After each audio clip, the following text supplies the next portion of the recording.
And welcome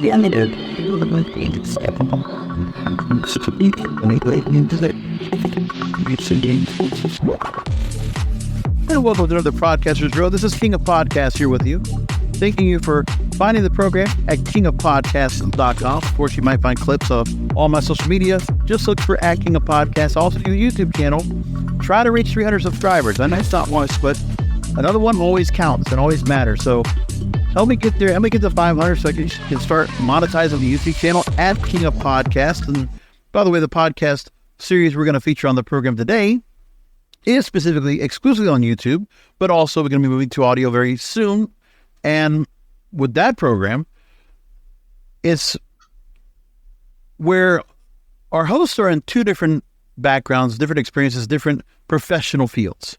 So one of the guests is a lifelong educator in San Francisco's public schools, a jazz musician, very successful real estate investor. The other host is a lifelong journalist who has worked as a producer for ABC News, CBS News, CNN, and NBC's Today Show, working along the lights of news legends like Diane Sawyer, Charles Kuralt, and Walter Cronkite. And the show's called The San Francisco Conservative. I'm here with Tom Martin and David Parker. Tom and David, pleasure to have you on Podcasters Row. Thank you for being here. Thank you. We're excited. Yeah. That's quite a different fields. You know, David, I get, and I almost, when you hear the backgrounds of both of you, I mean, very professional, refined, almost feels like, and the merging of both of your fields together to create this show. What can you tell me real quickly about what made you both come together and put the show together? The relationship you had before you came on and started this. You want me to go first? This is Tom. Sure, Tom, go for it. Okay, cool.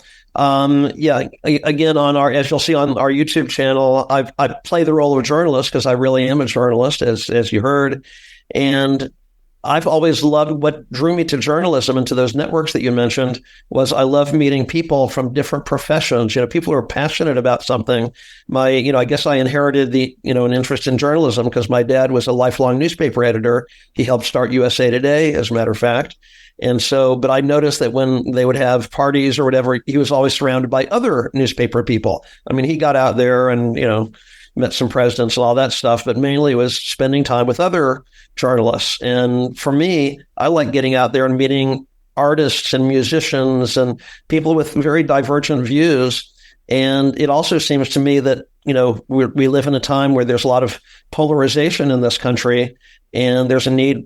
I wish more of us were more thoughtful. I'm not saying if you have a certain political view, you are thoughtful or you're not thoughtful, but just I wish people in general were more thoughtful. So when our good friend Dia Shandera introduced David and me, I mean, I'm on the East Coast in Connecticut, liberal Connecticut, and David is out there in liberal San Francisco, except he is, as the name of our podcast suggests, a San Francisco conservative. I was really intrigued because he's really been out there leading. He'll tell you a bit more about the many hats he has worn. But that's how I look at our project. I like to try to keep things very apolitical. Well, now, David, I wanted to go and let you go ahead and chime in on this as well. Oh, Gia, his partner, and Tom had been training me when I hired them to publicize my books. They says, well, you have to go on podcasts from time to time. And I started speaking, and they go, whoa, you need some practice. We're going to do some practice podcasts. We haven't done this before. You're not TED Talk. So as we're practicing, and Tom was asking me questions, I says, man, Tom is asking me exactly the right questions.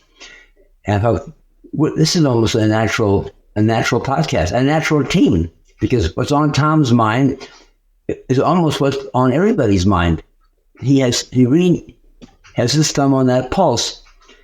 And I'm, even though I'm a very successful jazz musician, one of the best bands in San Francisco, by the way, and I taught inner city public schools, and I read and write, notice my books, I read and write 3 to 5 hours a day. I'm very serious. And, but somehow my pulse as a business person is really on the economy, and Tom's pulse is on what people are, it's on their minds. that was a nice combination. It fell into place. Tom would ask the right questions as if he knew. He knew what? Yeah, and both that was asked. I thought that was amazing. He says, Tom, we're a natural team. It's worked out well, and we have a lot of episodes we're going to be posting in the next few weeks.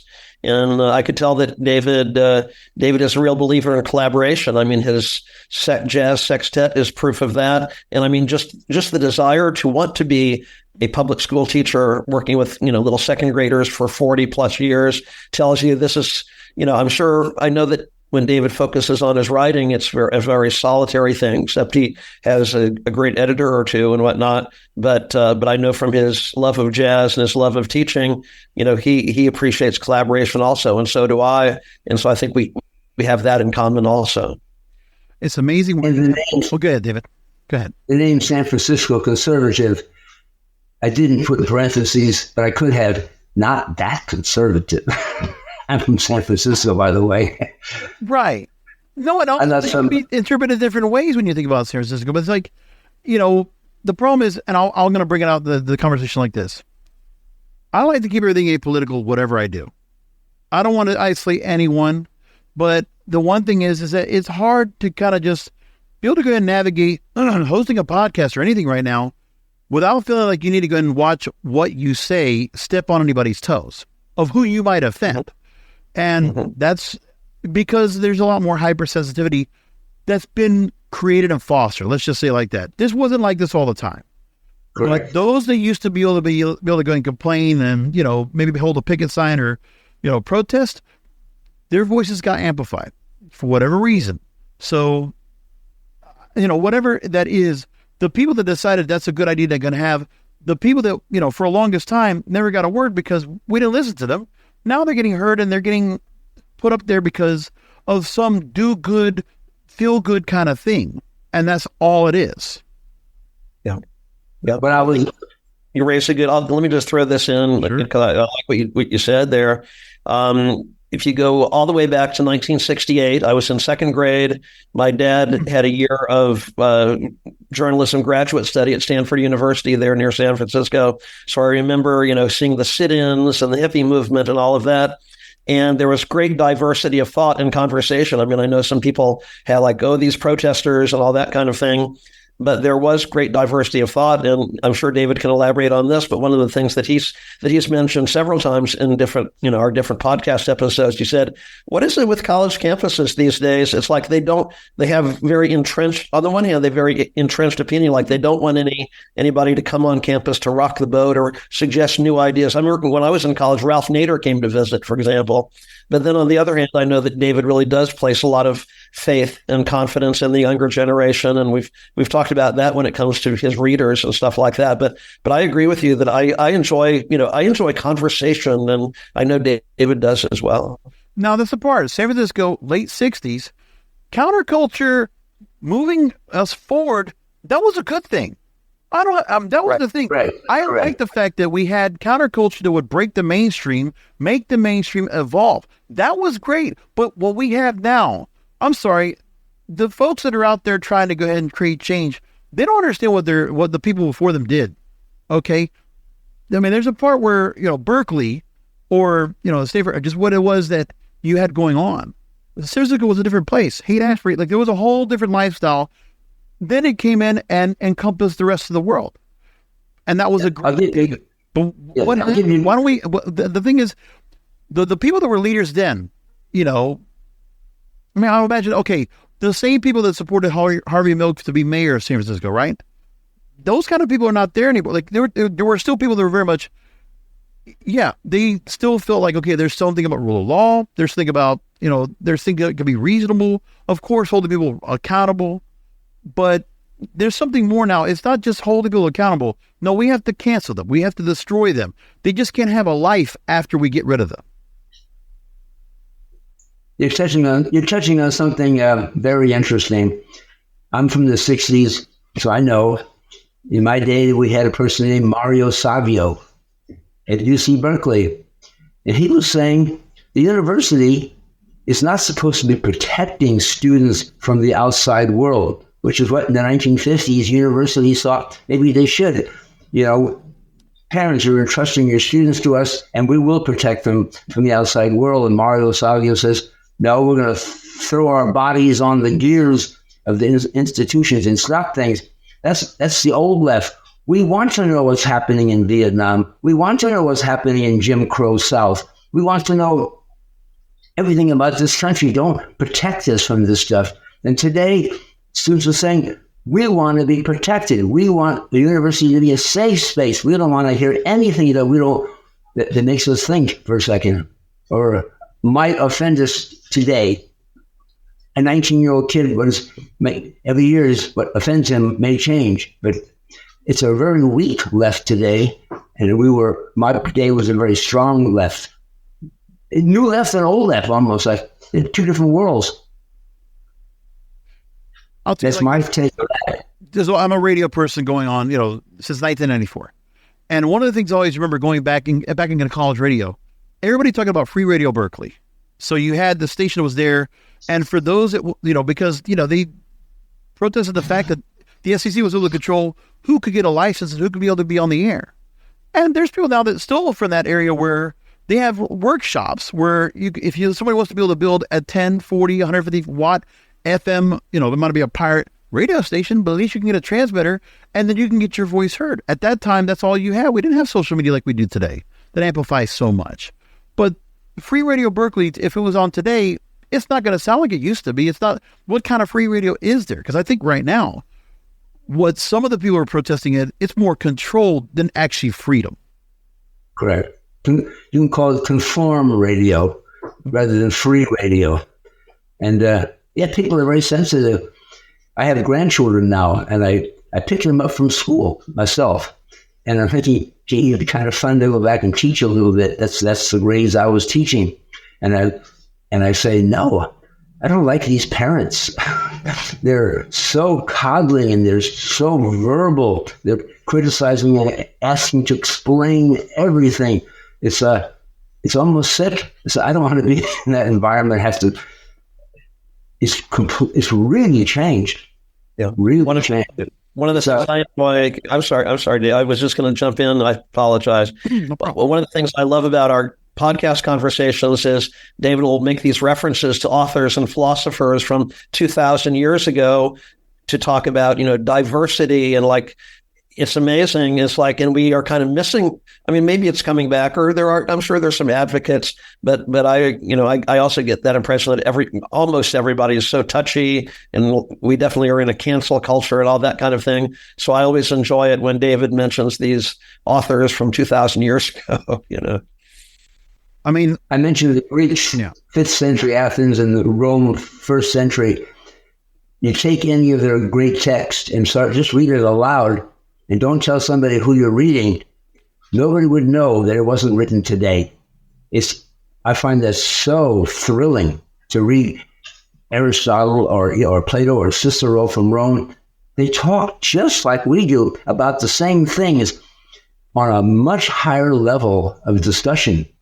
Much higher. We are, I believe, at a civilizational low point compared to them, except for science and technology. But the level of discussion, students today could not read and understand Aristotle. And he may be one of the greatest minds in the world. It's not even taught. And when they teach American, when they teach American history, they say Thomas Jefferson wrote the Declaration of Independence and he owned slaves. Next subject, without telling students that he's one of the great geniuses of the world, and that this nation is a Jeffersonian democracy, and all the good things about this nation he rammed down our throat. That gets overlooked. Yeah. They rather talk that he had slaves because he didn't deal with it, which he should have dealt. He didn't deal with it, but that's only one part of his personality. Yeah. You make the mention of Rome, and in one of your essays, you make the point of that Rome fell in 476 AD. And with it, Western civilization, civil rights, scientific and technological progress, followed by the Dark Ages, 1,000 years. Revisionist history being taught to our kids in schools and in colleges. And history going to be bearing the repeat itself because we don't have the proper history being told to those growing up to learn and not make the same mistakes. Well, I have a comment on that. I'm in San Francisco, and there's a high school called George Washington High School, and across the top of the front door there's a statement. Those, something like Santayana, those who don't know history are condemned to repeat it. But I like to say, and those who do know history are also condemned to repeat it. Right. I mean, we're fighting World War II in Ukraine. It's only 5 years ago, World War II. Yeah. But we have the UN, and Russia is part of the UN. It could care less. We're going to fight a World War II for no reason right now. Right. No, in my opinion. And some of the ideas and thoughts, some people were thinking they're brand new. No, they were 100 years old. And you know what? A lot of other countries have done the same thing, and it didn't work there either. But some people just, they can't help themselves, or they're being driven by the fact that somebody with money and power is able to go ahead and just say, well, we're going to try it again, and we're going to try it again, and we're going to try it again until it works. So continue to fail. Well, if that's what you want to do, but then you're destroying society itself from within. Some people you would not know it from public schools or universities, that some people think that Franklin Roosevelt turned the nation in the wrong direction, that we were, from the founding fathers, sort of freedom from government was how the U.S. worked. And all of a sudden, in 1933, we're going to have freedom with government. And we can't seem to reverse that again, when in fact we should. But what the founding fathers knew was correct and profound. They gave us the Constitution as one page. It's not European Constitution, the Maastricht Agreement. It's 254 pages, and nobody knows what it means. Right. Ours is one page. Everybody knows what the Constitution means. We're going to vote for our legislatures, and only the Congress will pass laws, not the president or the Supreme Court, because they're elected and they're accountable to the people. It's messed up. Government can't solve your problems, the nation has to realize that. Yeah, those documents were so short. Some of us had to go and memorize those for exams, right? Tom, I got to ask you this. And you're going to, I know I'm a journalism major, I did communications, but I'll tell you this. I went in as a journalism major. And one of the things I'm sure that has changed since you and I, really first got into this, where we were in our business then, is the fact that as history, people decide to go and put their own spin on it. News, there is no opinion editorial and news church and state. It's been all put together. Every bit of news out there, unless you go look for it for yourself, you can go look for the information, but no one is out there as an arbiter of information anymore. You can't remove opinion editorial. Honestly, every evening news show that's out there, any cable news show, and it doesn't matter what side. I don't care what side's right or not. Give me the information. Let me disseminate it. Let me find out for myself. Because when you were doing ABC, CBN, CNN, NBC, and all those people, listen, Walter Cronkite said the news. He might have had an opinion. He might have maybe once or twice blurted out an opinion. But honestly, he left it for everyone else to decide. Left it for everyone else to talk about. I support an institute called Ashbrook Institute, I guess, and they teach teachers who have to go for returning education how to teach American history. And they say we teach through the core documents. We don't teach with textbooks. Everybody will read the Declaration. Everybody will read the Constitution. You will read some of the great speeches, Washington's farewell address, Abraham Lincoln's. You'll read Martin Luther King's I Have a Dream. You'll read all the core, and then you'll draw your own conclusions. I support that institution for that very reason. Yeah. Teachers shouldn't be telling because teachers shouldn't be telling students what to think. Because when they're between 18 and 22, students are really open. At the only time in their life, they're really listening and trying to see who they are and form an opinion. And when you have almost all, David Brooks from the PBS NewsHour says that 1.5% of college professors are conservatives today. They've been wiped out. The students only hear one side, and it's pushed on them. They're not reading core documents. You think for yourself. And it has nothing to do with their political stance. Because we can find, okay, if you want to go find out that most of the news people are out there are liberal, fine. But that's okay. Right. But they didn't put their views on broadcast with us. And Tom, I want to get your thoughts on that. When you saw from behind the camera, you did some reporting, but for the most part, you were a producer behind the scenes, behind the camera, putting the shows together. So you were there to go and help craft what was going to be the message. There wasn't an op-ed that was being put out there or having, the person providing the news deciding to put his own thoughts on it. Right. Exactly. Yeah, no, I mean, in our present day, I mean, I moved away from the TV news business. I mean, I'm not being judgmental or anything. I guess I could be, but, I shifted gears to move into public relations about 15 years ago. But in our present day, a lot of my friends are, still producers at the networks and so on. But, somebody like Sean Hannity holds so much power. I mean, one thing led to another. So now he was, sort of ousted, but he still has a lot of power with the politicians, what they feel comfortable saying or not saying. And actually, it's interesting because, these days I really get most of my news from CNN. Right. But I do remember a time, 10, 12 years ago, my mother and grandparents grew up in New Orleans. So around the time of Hurricane Katrina, Anderson Cooper was fairly new to CNN there. He went down to the Mississippi River and whatnot, and he was really commenting on whether they were, the government was handling things properly or not. And I'm thinking, oh my gosh, this is a news anchor who's commenting on what his personal views are about a situation.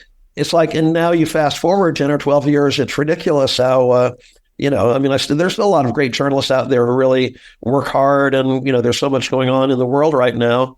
I also spend a lot of time with, coaches and personal development people, and they say, don't pay attention to the news. It's so depressing. It's so negative. Everything's a crisis. They don't put it on there unless it's a crisis. And I'm thinking, we do still need the news. We in a sense, we have to become our own aggregators of the news, pick a little from here, a little from there.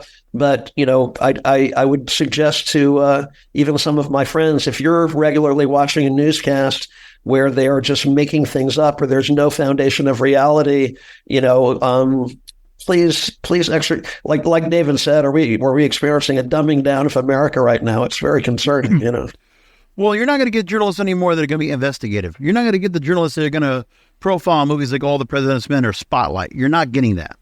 Yeah. But that's the problem. The money and the resources to get stories and don't look at Twitter feeds. Don't just, go at home, get a couple phone calls, go out there, get a microphone, get a recorder, and go do the work. But no one's doing that.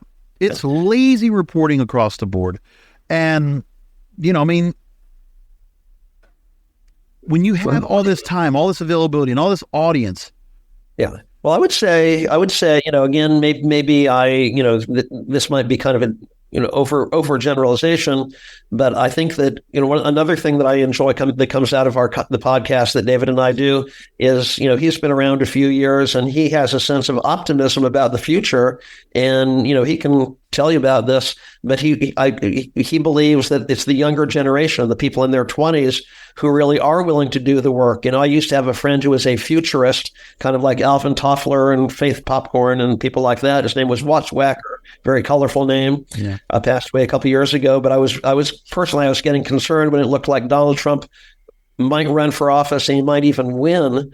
And he said, well, Tom, the way history works is like the pendulum goes to one side until it's about to break, and that's when change happens, Martin Luther King and things like that. So, the fact that I think there are a lot of young people maybe willing to be investigative journalists and saying, I don't want just, quote, alleged facts handed to me on a silver platter, and this is what you will believe. So I think there's, I have two children in their 20s right now, and I think they're not satisfied with how things are. So maybe we'll see a comeback of that kind of investigative journalism. Because the problem is right now, when you look at for public opinion, most people would probably not pay attention to much of the news. They just want to say, okay, listen, the pendulum, don't make it swing one way to the other so extreme.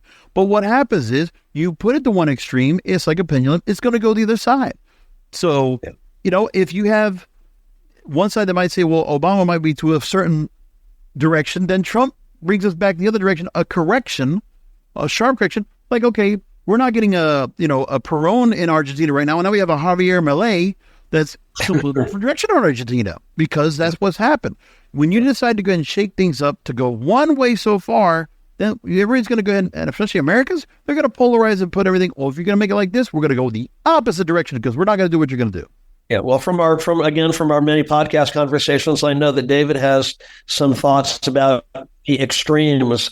Is it all extreme right and extreme left? I don't know, David, what are your thoughts on that?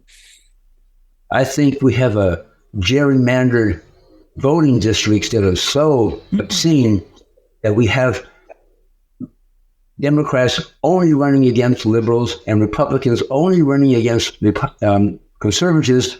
So who wins? The most liberal and the most left and the most right. So you have a Congress that looks like they're fighting with each other, and that the nation looks at them and says, this Congress doesn't represent us. Americans are actually is really a very moderate nation. We are not crazies. Like, we're not Argentina, but you would think we're Argentina.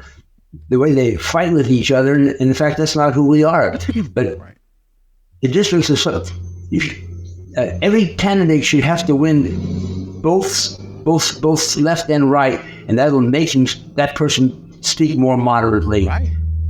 But they don't. So we have a false Congress and a talk about a civilizational low. The conversation is pretty low in Congress.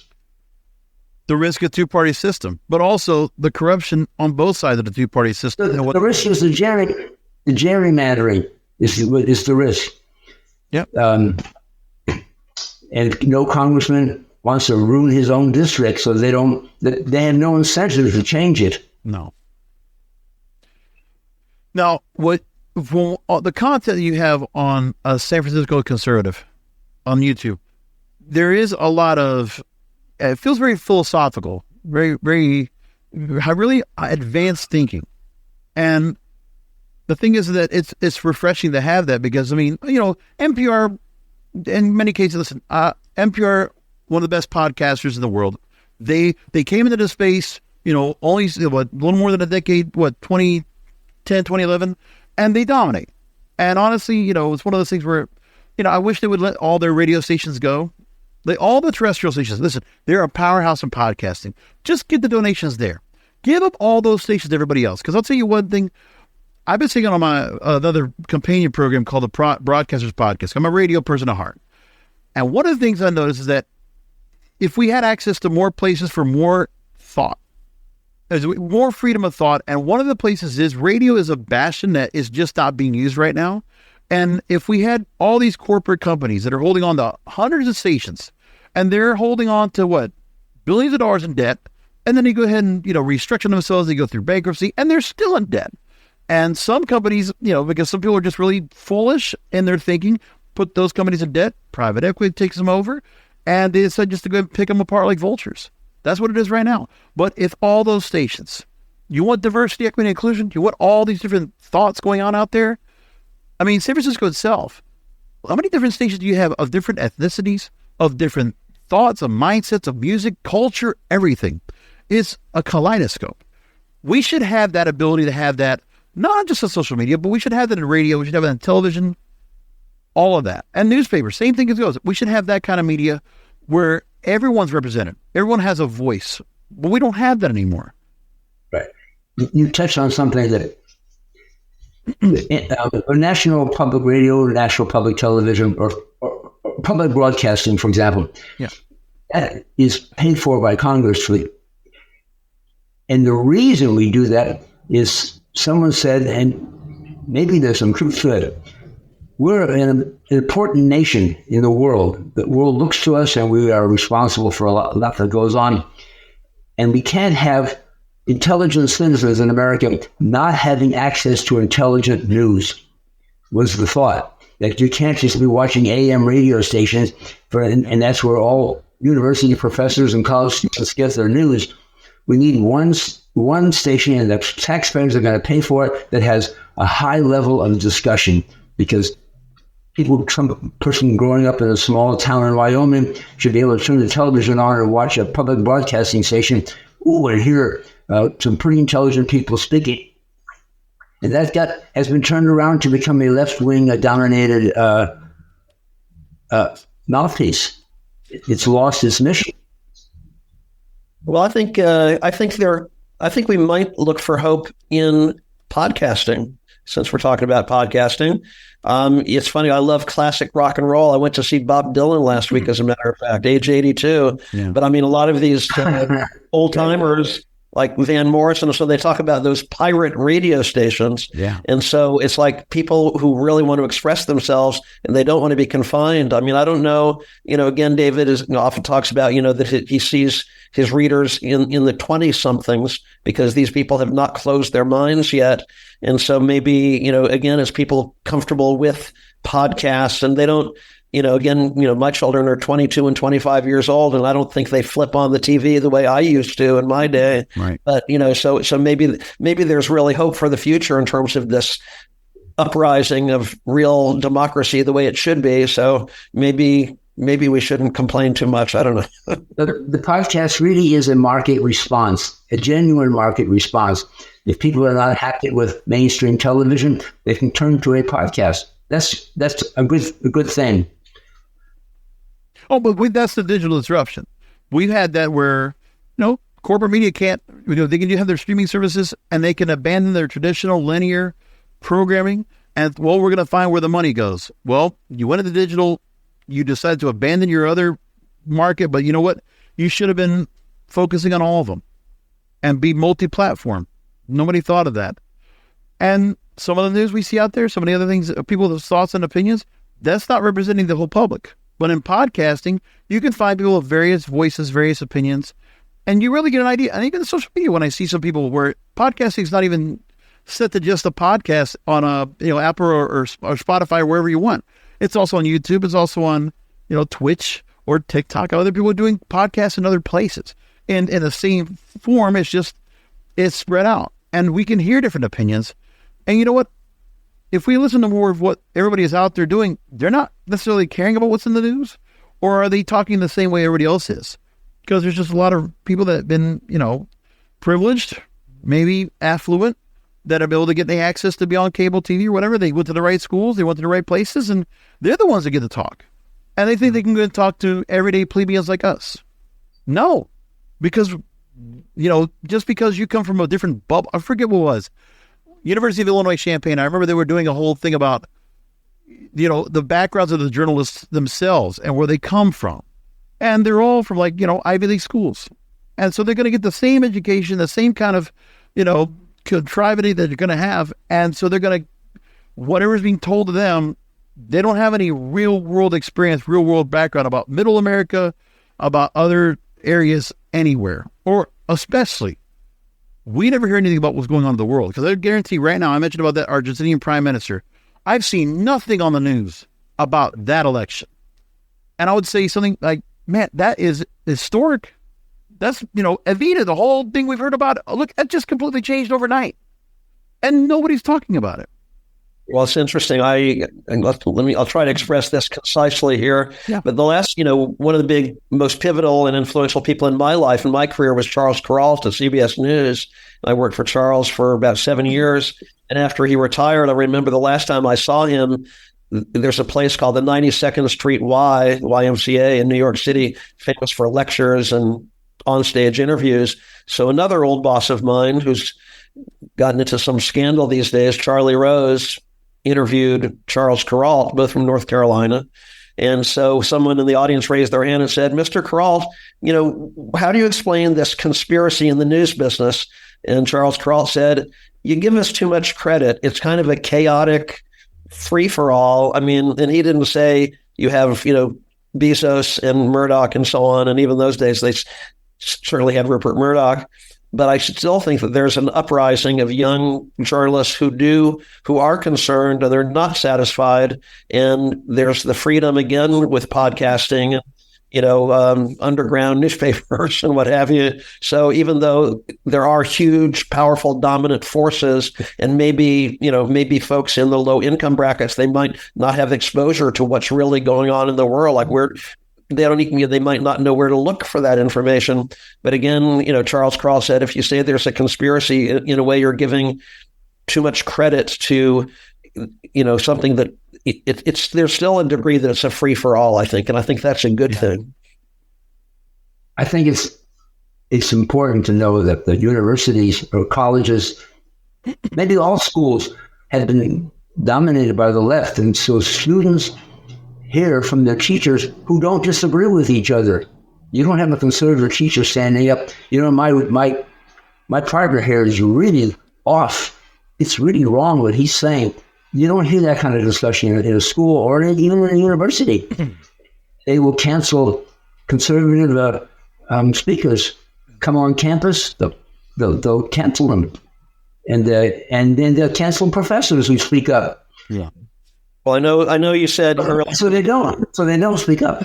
Said you didn't want to get political, but I can't resist making one observation, and that is, certainly one of the most urgent stories in the news right now is Israel and Hamas in Gaza.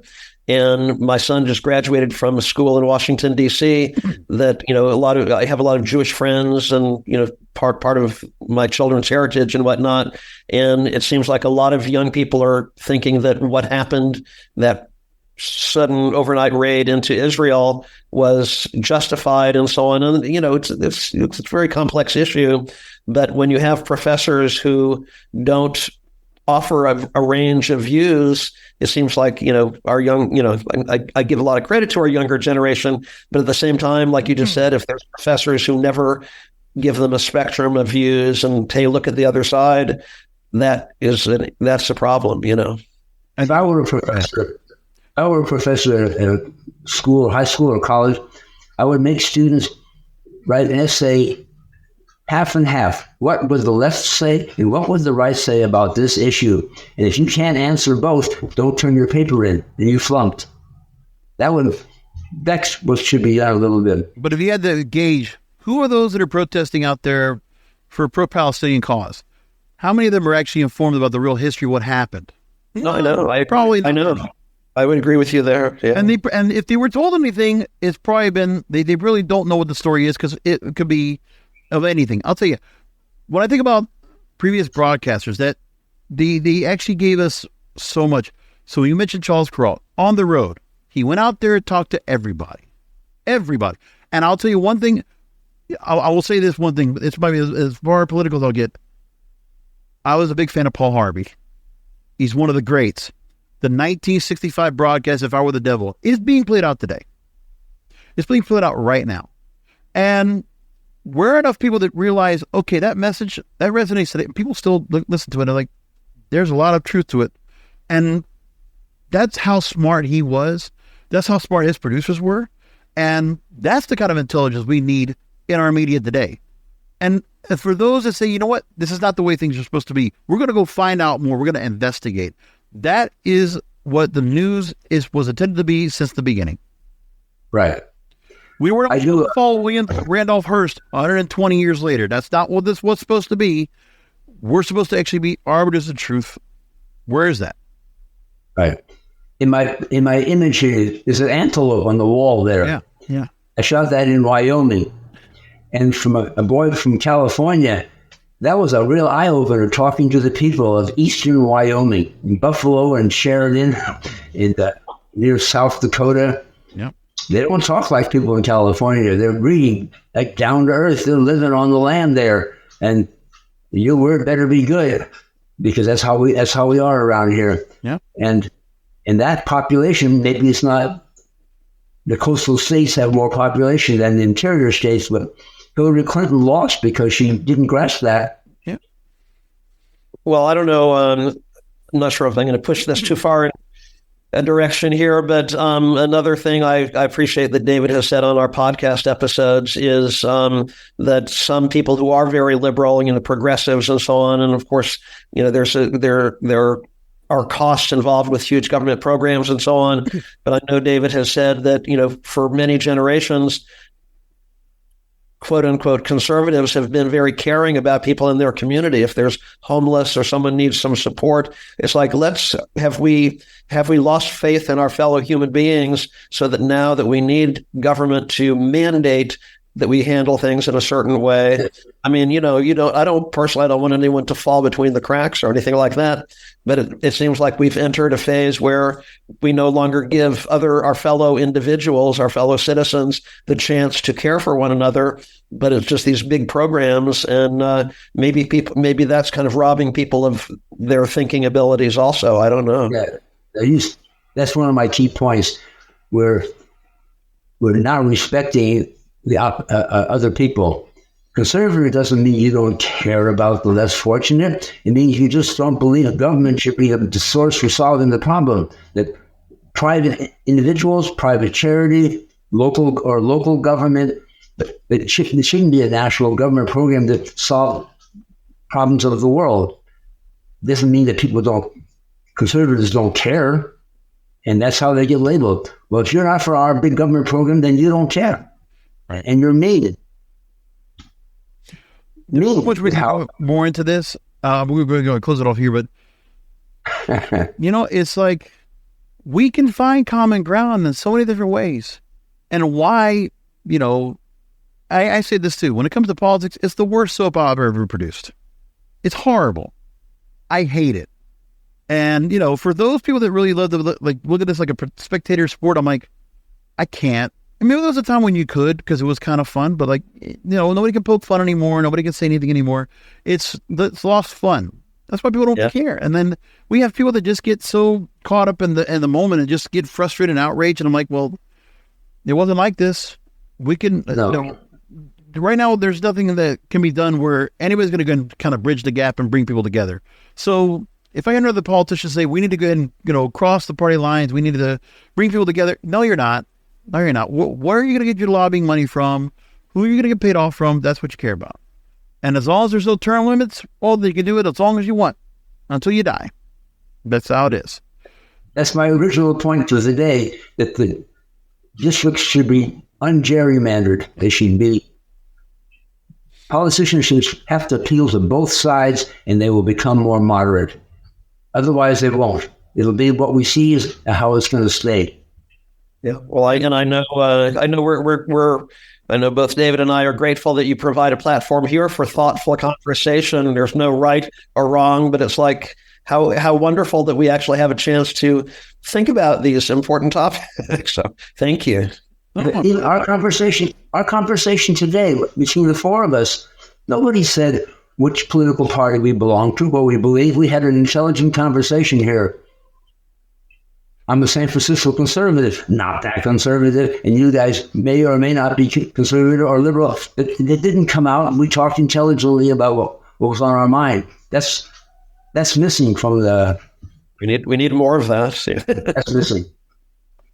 And there's more important things to worry about. I mean, for me, I know I have certain things that are obviously not that are not conservative at all. But I'll tell you, it's like there's a lot of social things that I'd love to go and see change. That would be great. But there's like even that there's things that are more important are being put on the back burner because of this whole idea of, well, we need to do good. We need to make ourselves feel good. No, this performative crap that goes on now on a regular basis in our media, in all the social outcry, it's people that feel like some kind of guilt for what?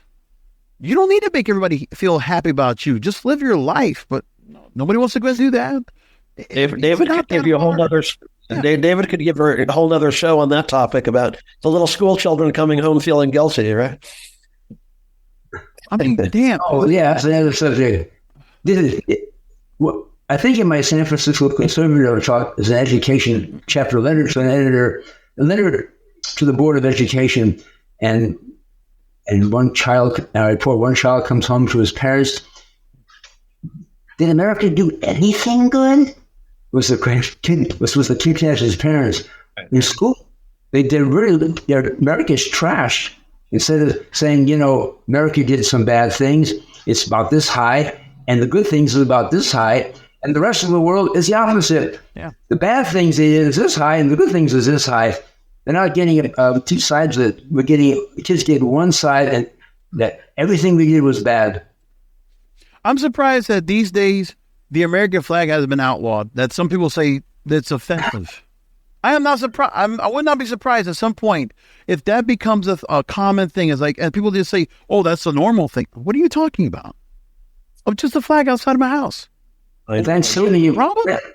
I agree with that a thing now. I know. I agree with you. Yeah. Thanksgiving is Thursday, and this year my wife and I are hosting it, and up at our country property in Sonoma. And I put it. They know I'm going to put an American flag out, and it's like it almost ruins the day for my Ted Kennedy family. They're really mad, and I refuse to say no. I don't want to make them mad. No, I put the flag up there. Turn that around. No, you raise a good point there. I agree. Yeah, they shouldn't be mad.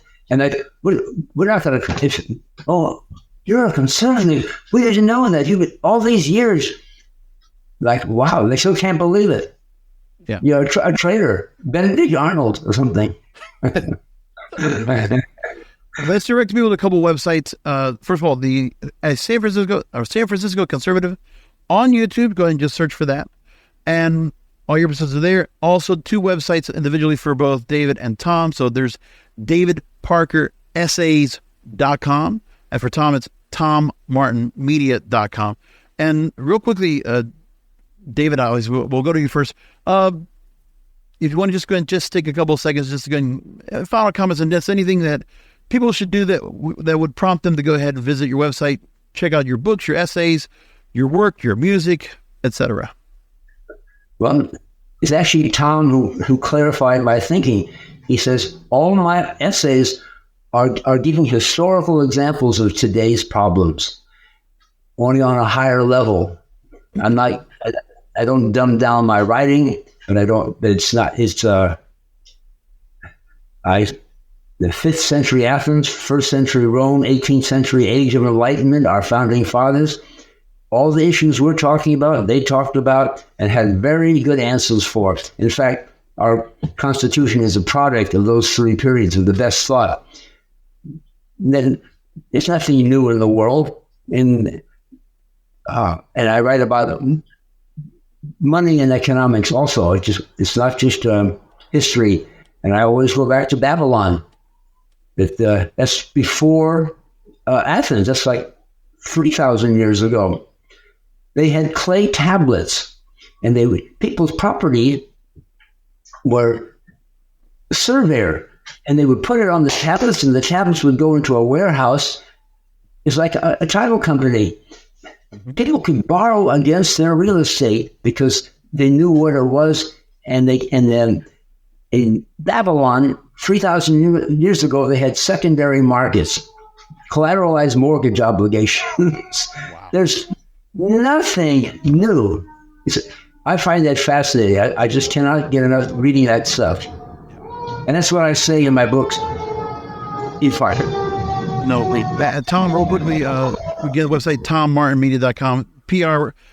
You're a journalist, media strategist, author, and also you do a lot of work in terms of PR and helping for those with media coaching, writing, pitching, media approaches. Fill us in more on what people can know what you're doing outside of the podcast. Sure. Well, look for me on social media. Tom Martin Media is the name of my company. I love this podcast that I'm doing with David. And, I was a philosophy major in college way back when. And I think, as David just said, it's unusual to have a historical context, especially from someone who's, I always say, David, you're in the trenches. You're not an academic up in an ivory tower somewhere. So it's really, it's really a refreshing perspective. And I'm very proud of the podcast episodes we've produced. So yeah, come look for us on, a San Francisco Conservative, the podcast on YouTube. We'd love to hear your comments also. So thank you. My pleasure. Thank you both for being on with me again, the host of the San Francisco Conservative. Oh God, a San Francisco Conservative on YouTube. Tom Martin, David Parker. Thank you both, gentlemen, for being on with me. I really appreciate you taking time out. This was really wonderful. Thank you. Love it.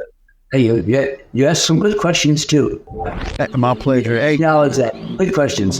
So let's make sure this conversation continues on your podcast and more. And thank you, listeners, for tuning in. We'll come back and talk to you next time. impacted.